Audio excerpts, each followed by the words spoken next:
Балалар, сабаққа бүгінгі көңіл күйлеріңіз қандай? Жақсы. Олай болса, бәрі бәріміз шаттық шеңберде тұрайықшы.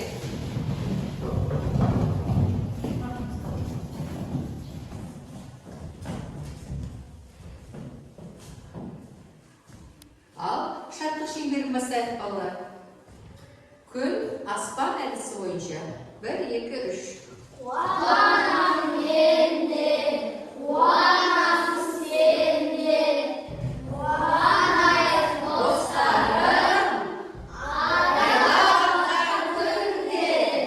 Керемет, балалар. Отыра қойыңдар.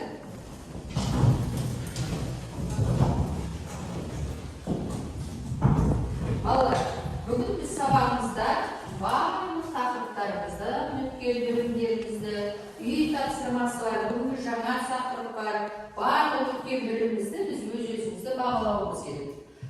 Бағалаудың, балалар, өзіміздің қазақтың киелі домбырасымен бағалаймыз.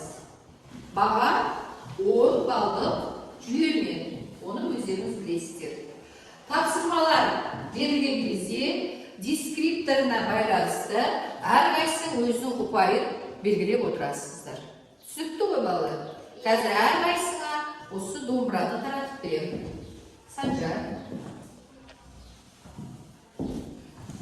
Аяулым,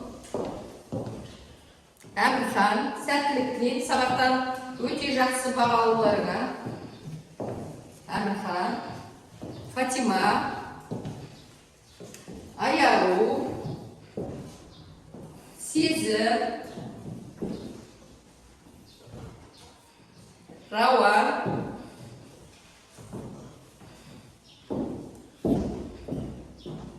Дидар, Азиза,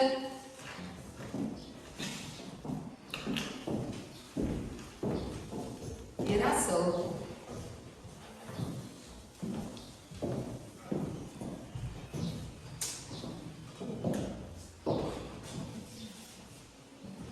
Балалар, енді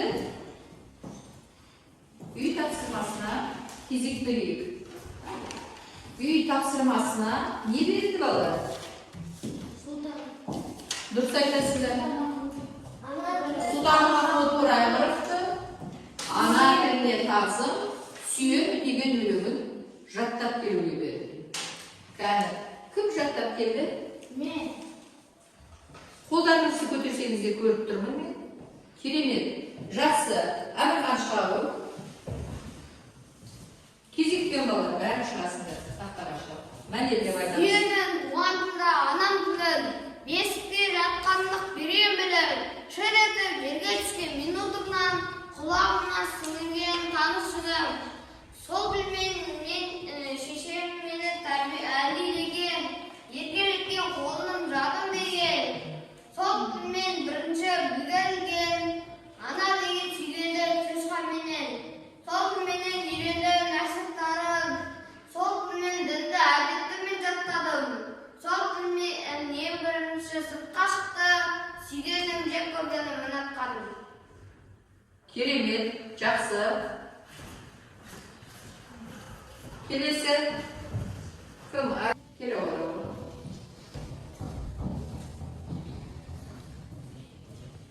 Сүйемін өз тілім, ана тілім, бесікте жатқанда ақ берген білім. Шыр етіп жерге түскен минутынан танысым. Жақсы, отыра ғой. Тағым жаттап келді. Айта ғой, сесін. Сүйемін туған тілді, анам тілін, бесікте жатқанда берген білім. Шыр етіп жерге түскен минутынан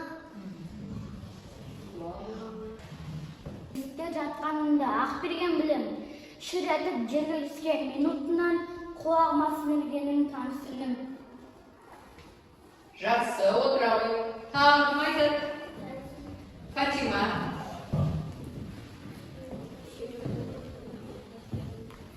Сүйемін туған тілім, ана тілім, бесікке жатқанымда ақ берген білім. шыр етіп жерге түскен минутынан құлағыма сіңірген таныс үнім. Керемет. Тағы айтады. Келе ғой.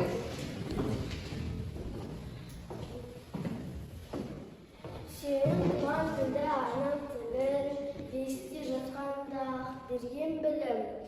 Шыр етіп жерге түскен минутынан құлағыма сіңірген таныс үнім. Жақсы. Отыра ғой. Балалар болдық па, кім айтады? Ерасыл. Сүйек жоқ, тақтаға келе ғой, Ерасыл. Тақтаға өтіп. Сүйемін туған тілім, ана тілім, бесікте жатқанымда ақ берген білім. Шыр етіп жерге түскен минутынан құлағыма сіңірген таныс үнім. Керемет. Сол тілмен шешімені әлдилеген, екеletкен қолым жаным деген, сол тілмен шешімені бірінші белгілеген, сол білгізілген. Ана деген. Ана деген Сүйгендік. сөз һәм мәнінде. Керемет. Осы тапсырмада балалар ана тіліне тазым. Осы өлеңді жалғастырасыңдар. Және Сұлтанмахмұт Торайғыров кім? Қандай шығармаларын білесіңдер? Соны жазып шығасыңдар. Ат жөнінде жазып, ат жөнінде жазып қойғанда тапсырманы орындаңдар.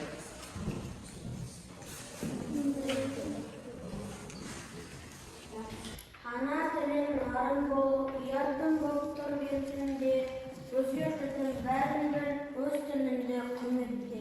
Жақсы. Астына екінші тапсырма. Сұлтанмахмұт Торайғыров кім? Және ол шығармалар айта ғой. Кәнекей. Ол Ең бірінші ағартушы, ақын, дұрыс.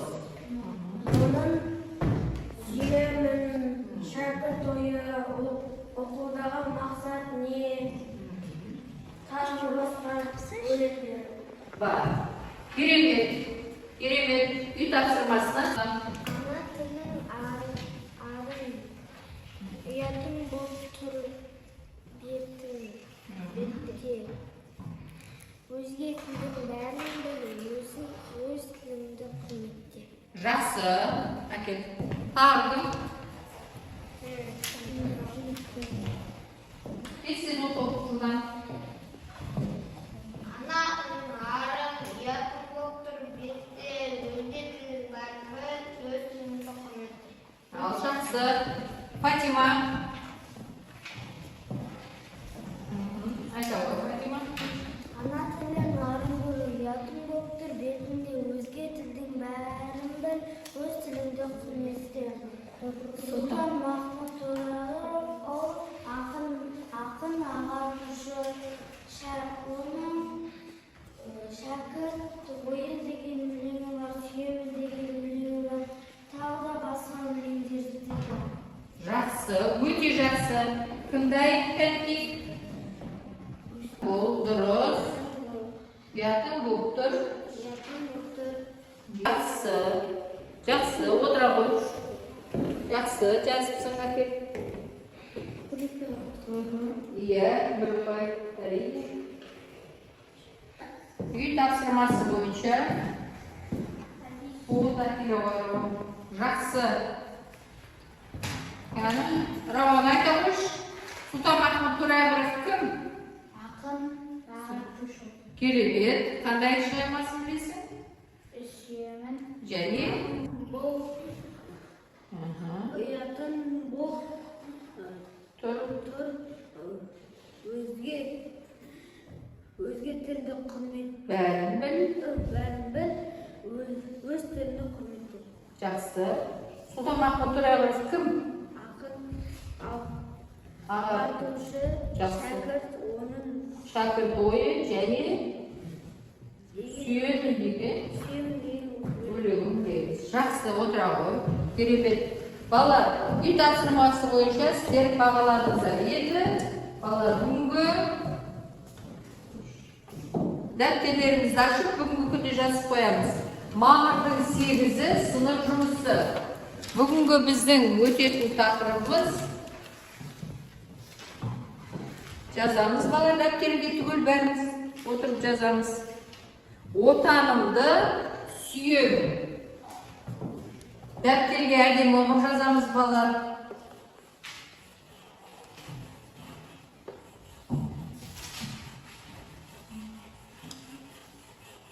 Дәптерге көркем, әдемі жазып үйренеміз. Отанымды сүйемін тақырыбына байланысты біз балалар бүгін ақын шығармашылығымен танысамыз. Қандай тақырыпта жазылғанын оқып, біліп үйренеміз балалар. Және сол өлеңді үйде жаттауымыз керек. Ол өлеңді біз әрбір ақынның берген өлеңін жаттап біліп алуымыз керек. Ендеше балалар, бүгінгі тақырыбымыз отанымды сүйемін дейді. Отан. Кәдімгі балалар, назар аударайықшы. Отан деген ол не? Отан деген Дұрыс айтасың. Отан деген үлкен кең тақырып. Дұрыс айтады аға.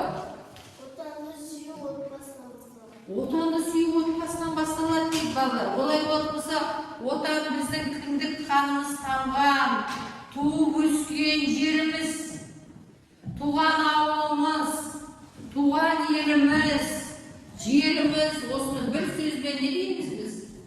Отан дейміз. Отан адамда ғана емес балалар. Тағы ұшқан құспен жүгірген аңда да болады балалар. Өзінің туған жерінде ұшып жүрген құс, жүгіріп жүрген аң, осының бәрі сол туған жері олардың отаны болып саналады. Фатима не айтайын деді? Өз отанымызға тағы да махаббат Болады. Бұл гүлзарларын сүйеді, болар жігіт отанын сүйеді. Балалар, енді жақсы. Енді бұлай жасайық балалар. Отан туралы сіздер барлықтарыңыз өздеріңіздің білетін ойларыңызды айтыңыздар. Ерекше кітапқа назар аударайықшы балалар. Әдебиет кітаптарға қараңдаршы. Бізде осы отан туралы берілген бір келесі тапсырма бар екен. Яғни бізге не берілді? Мақал мәтелдерді түсініп оқы, осы мақалға байланысты пікіріңді білдір дейді. Ендеше бірінші мақалды дауыстап Азиза оқышы. Отанды сүю отбасынан басталады. Жақсы. Оны сен қалай түсінесің? Біз отанымызды сүйсек, ол ата-анамызды құрметтегенімізді білдіреді. Иә, яғни отбасында құрметтегенді білеміз. Жарайды, жақсы. Ары қарата келесі мақалды кім оқиды? Келесі мақалды кім оқиды бізде? Ал Рауан оқиды ғой. Елін сүйген елік істейді. Жақсы. Қалай ойлайсың оны? Осы мақалды түсіндірші кәдімгі.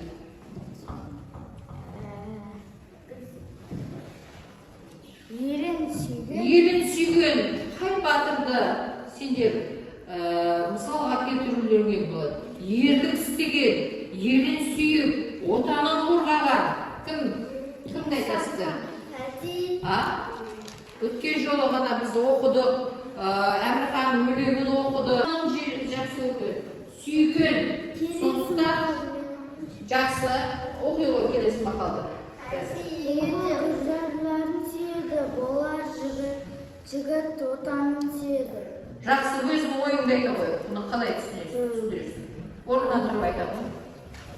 Бұлбұл өзінің гүлден жақсы көрсе, жігіт өз отанын қорғап сүйеді. Жақсы. Тағы кім айтады? Ауылын жақсы көрсең, ол да ата-анасын жақсы көреді. Жақсы, дұрыс айтады балалар. Керемет. Олай болатын болса балалар. Ол өзіміздің үйіміз, өзіміздің күнделікті өмір сүріп жатқан, өзіміздің отымыздың басы, яғни ошағымыздың қасы туған үйіміз дейді. Туған үйімізден бастады дейді. Керемет балалар.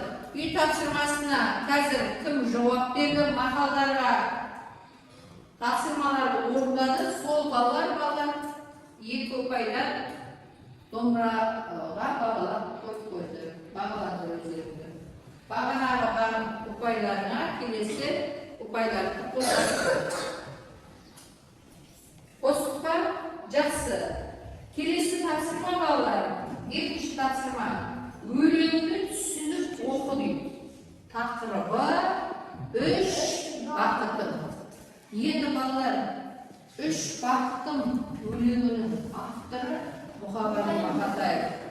Мен бұл өлеңді сіздерге тыңдауға алып келіп отырмын. Мен сіздерге бұл Мұқағали Мақатаевтың өзінің даусымен жазылған мұрағатта арнайы сіздер тыңдап Мұқағали Мақатаевтың өзінің орындауында осы өлеңді тыңдасын дедім. Қане жақсылап тыңдайық. Кітаптары Мұқағали Мақатаевқа арналған. Қазір мен кітаптарын әкеліп қойдым ғой мына жерге. Сол сияқты мына жерге кітаптар. Шуақ менің, өлеңдері, өмірдастар, 3 бақытым, мынадай. Мына жерде шығармалары көрінеді ме? Бірнеше Мұқағали Мақатаевтың өлеңдеріне, шығармаларына жазылған кітаптар, өмір өзен, кітаптар көріп тұрсыздар.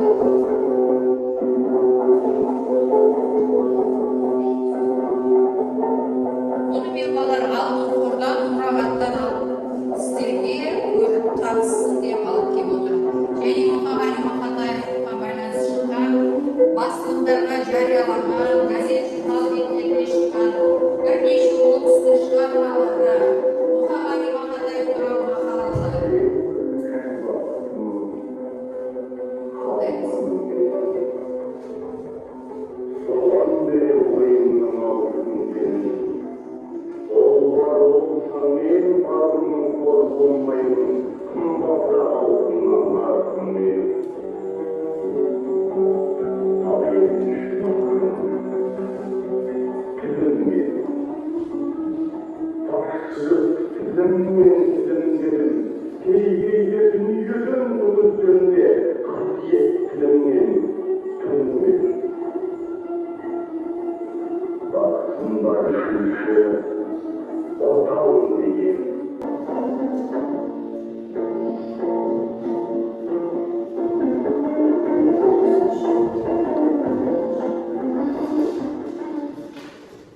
Керемет балалар.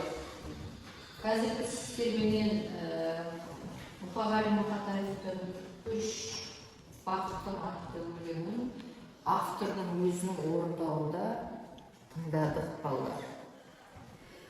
Енді осы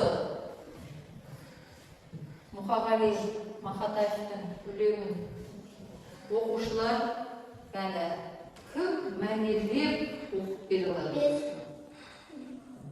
Жақсы. Ал, Лиза. Орны. Тәтті, балалар. Тәтті. Ең бірінші бақытым халқым менен, соған берем ойымның алтын кенін.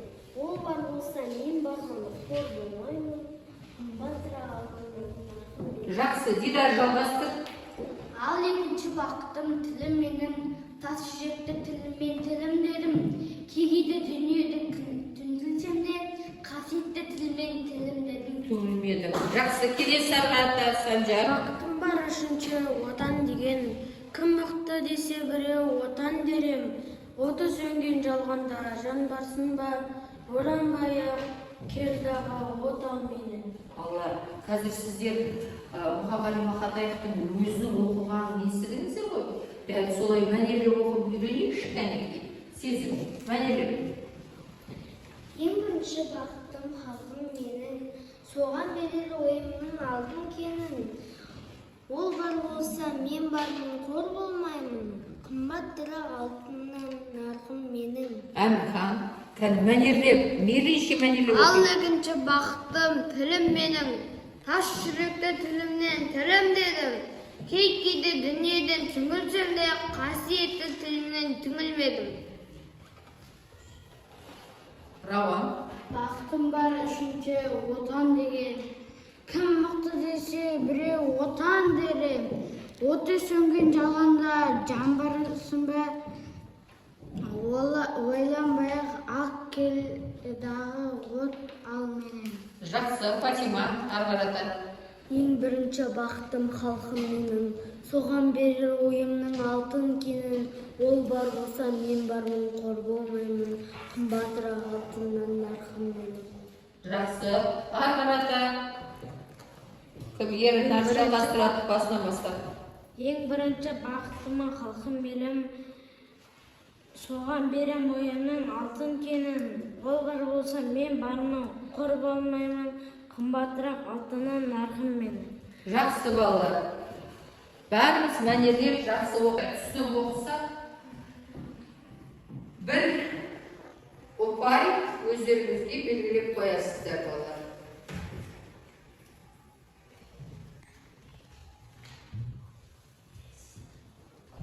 Енді балаларымыз, Мұқағали Мақатаев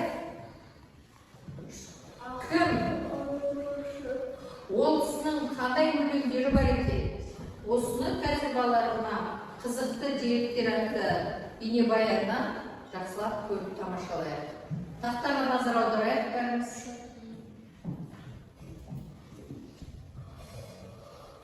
Ауылында 1931 жылы 9 ақпанда дүниеге келген. Ақынның әкесі Сүлеймен қарапайым шаруа адамы болып жүріп, кейін отандастарымен бірге майданға аттанады. Ал анасы Нағиманға ақын аса жақын болмаған. Мұқағали жастайынан әдеби шығармаларды сүйіп оқып, 14-15 жастан өлең жаза бастайды. Қазақ классиктерінен бөлек Есен, Пушкин, Блок, Гейне, Гёте, Дюма. Қаншақты бірнеше өлеңдері бар деді. Саны неше еді балалар? Кім жазсында деді? Қанша өлеңі бар деді? Кім айтады қалай? Кім назар аударып тыңдады? Мыңнан астам еді. Жақсы. Ендеше балалар, Мұқағали Мақатаев қай жерде өмірге келген екен? Алматы облысы Райымбек ауданы Қарасаз ауылында туған екен. Керемет. Біз сіздермен бірнеше шығармалар туралы айтып өттік. Бағана бейнебаянды да көрсеттім. Бүгін мен сіздерге балалар Мұқағали Мақатаевтың мына кітабын алып бердім және 3 бақытым деген кітабын алып бердім. Бірақ бұның ішінде тек қана 3 бақыттың өлеңі ғана емес, бірнеше өлеңі бар. Мына кітапта да дәл солай балалар. Тағы да бір қызықты дерек балалар. Мұқағали Мақатаевтың өлеңдеріне біздің танымал композиторларымыз әндер жазған. Оқыды. Енді осы бойынша сіздер дискриптарға бағаларыңызды қойып қоясыздар. Енді келесі тапсырма бізде. Жаңа бейнебаян көрдік. Мен бірнеше мағлұматтар бердім. Осыға байланысты қазір сіздердің білімдеріңізді анықтағым келіп отыр. Олай болса мен сіздерге қазір тапсырма берем. Осы тапсырманы орындаймыз. Аты жөндеріңіз жазып, не қандай тапсырма тұр? Яғни Мұқағали Мақатаевтың шығармаларын атады. Тексте жазып тұрыңдар, жылдарын қалады. Сосын бұл бойынша да ұпайларын қоясыздар. Бұны орындаған балалар 2 ұпайдан белгілейсіздер. Өздеріне.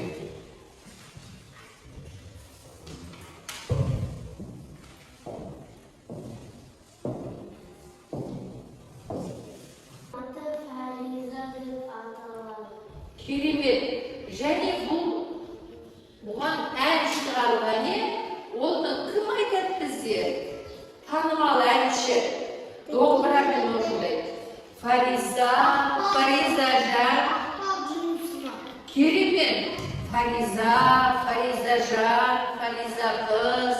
Өмірде ақындардың бәрі жалғыз деп басталады. Жақсы айта ғой, сен не айтайын дедің?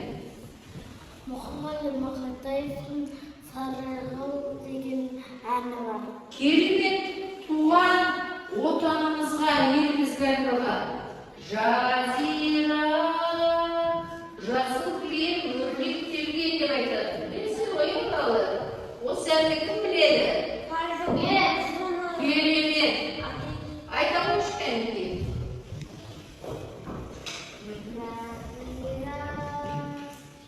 Жасыл кілем өрлектелген дариға жер жетпеген саржайлауы. Керемет рауа.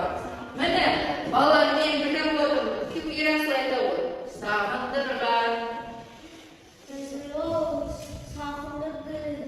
Сағындырған саржайлауы дейді. Балалар мен сіздердің бойларыңыздан туған жерге, отанына деген сүйіспеншіліктеріңді байқап отыр. Осы өлеңдер арқылы. Тағы кім айтады жылдан, кім айтады? Жаңа айтылмаған қай өлеңдер, қай шығармаларын айтамыз? Мұқағали Мақатаев кім? Және шығармалар. Айта осы. Санжир айта ғой. Бұл екінші айтады. Өзің жазған тапсырма. Не айтайды? Мұқағали Мақатаев кім? Мұқағали Мақатаев ақын, аудармашы. Дұрыс айтасың. Ол 1931 жылы туылып, 1976 жылы қайтыс болған. Өте жақсы. Алматы облысы Райымбек ауданы Қарасөз ауылында туған. Дұрыс. Оның көптеген өлеңдері бар. Өмір тастан, аманат, саржайлау, Фаризаға.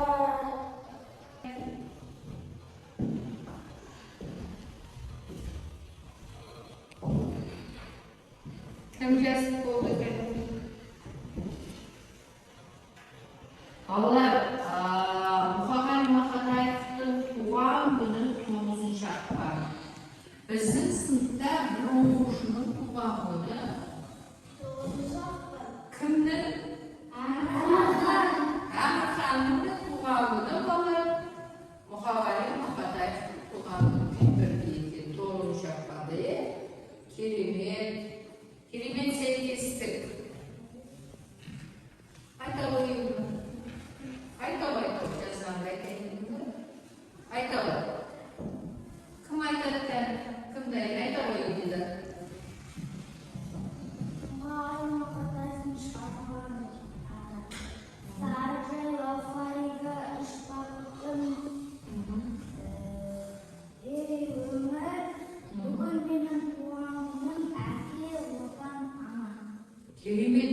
Балалар, бүгін менің туған күнім деген өлеңді кім біледі балалар үзіндісін? Ана туралы өлеңін кім біледі? Маған Жақсы. Роман жалғастыр. Әйтпесе Фатима жалғастыр. Қайсысын жалғастыр? Тұра ғой. тәңірінің құрағасын, Мен едім ғой.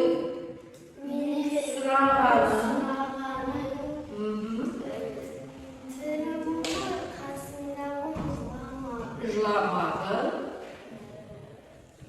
Сұлтанды самағын. Керемет балалар. Атыңды қайқа жасадың дейді балалар. Атында састауға Жазды ма балалар Мұқағали Мақатаев? Иә. Керемет. Мұқағали Мақатаевты бүкіл дүние жүзі біледі. Балалар Мұқағали Мақатаевты шығармаларын да біледі. Олай болатын болса керемет балалар. Biz maqtanalarimiz aytamiz. O'zing aytishsiz, jasad. Shu kadar.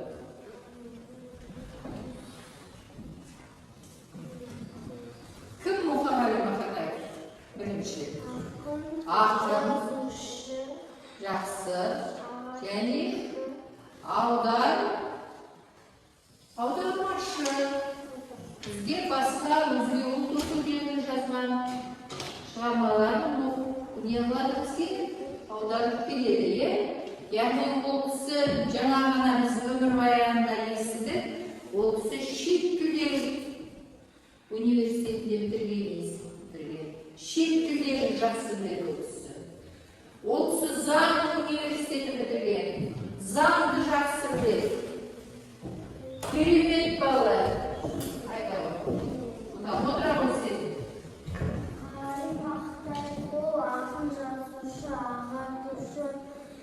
Мұхали Мақтаев 1931 жылы дүниеге келіп, 1976 жылы өмірден өткен. Оның туған күні 9 ақпанда. Мұхали Мақтаевтың шығармалары өте көп. Оның шығармалары Сабрила, Фариза, Үш бақтың әке және ана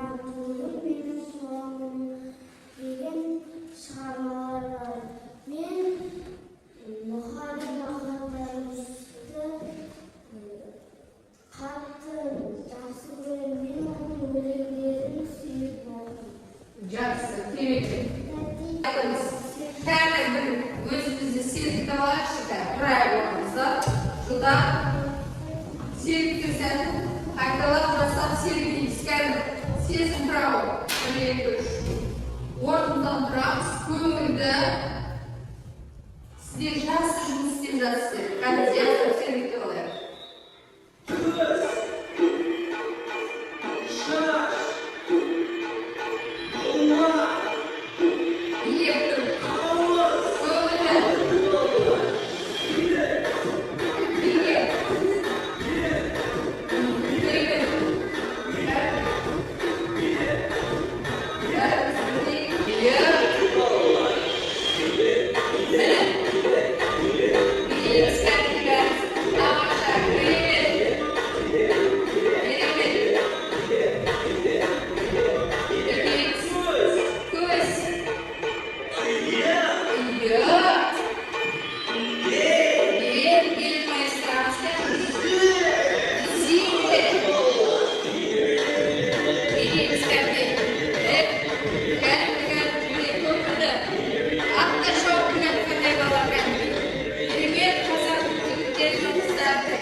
Бақыт деген сөзді білеміз ғой, ылғи да біз бір-бірімізге туған кезде, басқа кезде бақытты бол деп тілек айтамыз.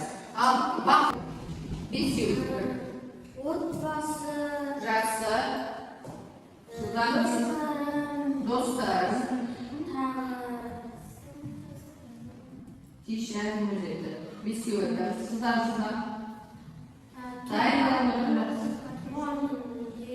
туған күні, жақсы, мейрамда, жақсы, бақыттысың сен сол кезде. Сосын бақыт деген сөз. Теш. Әр өледі. сыныптастармен ойнау. Жақсы, Азиза, қайта басқаларын жазып отырған дәптерге тапсырманы жазып отырамыз. Бес дақаға бақыт деген сөзге. Ерім, бақыттың, иә, сосын достарым, сосын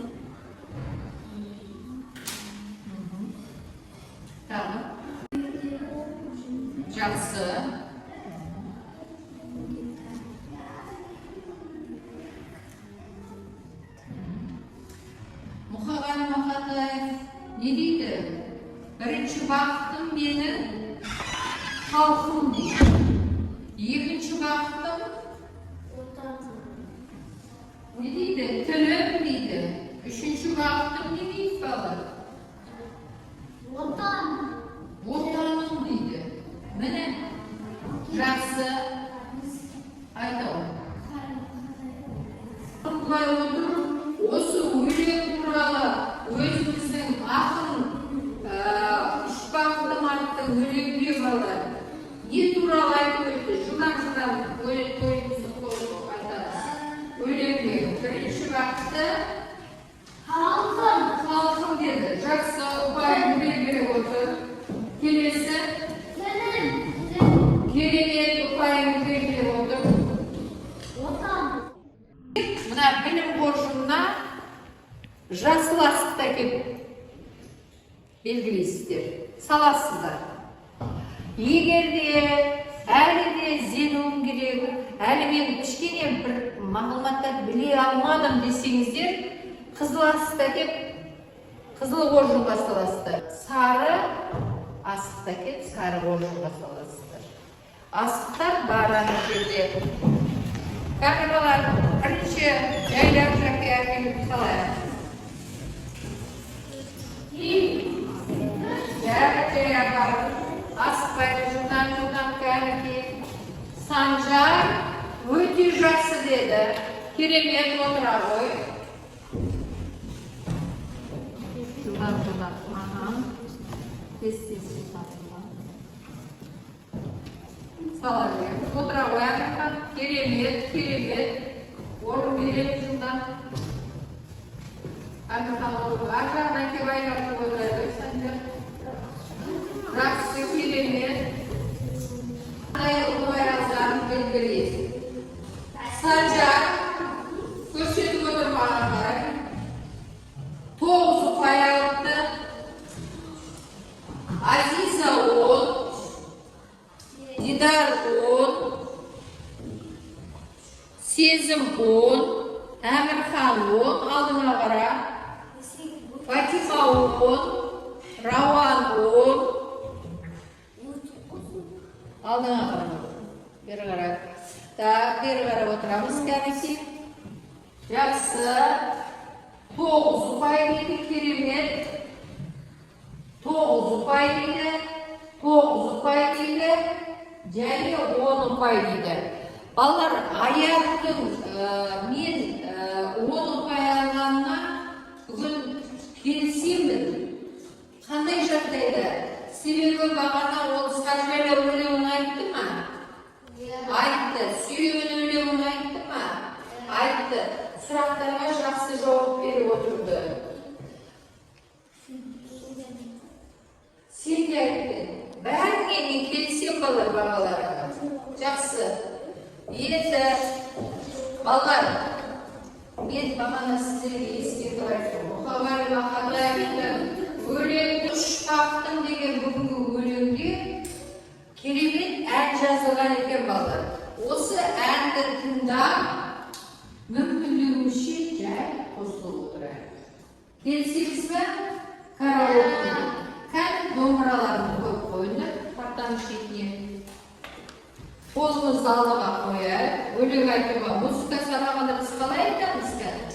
Дайындалайық бәріміз. Өлеңнің сөзін жазған Мұқағали Мақатаев, әнін жазған Арайлым Мамырбекқызы. Өлеңнің аты Бақтың өлеңін жаттап келесіздер. Қазір мына әнді қосылып айтайық.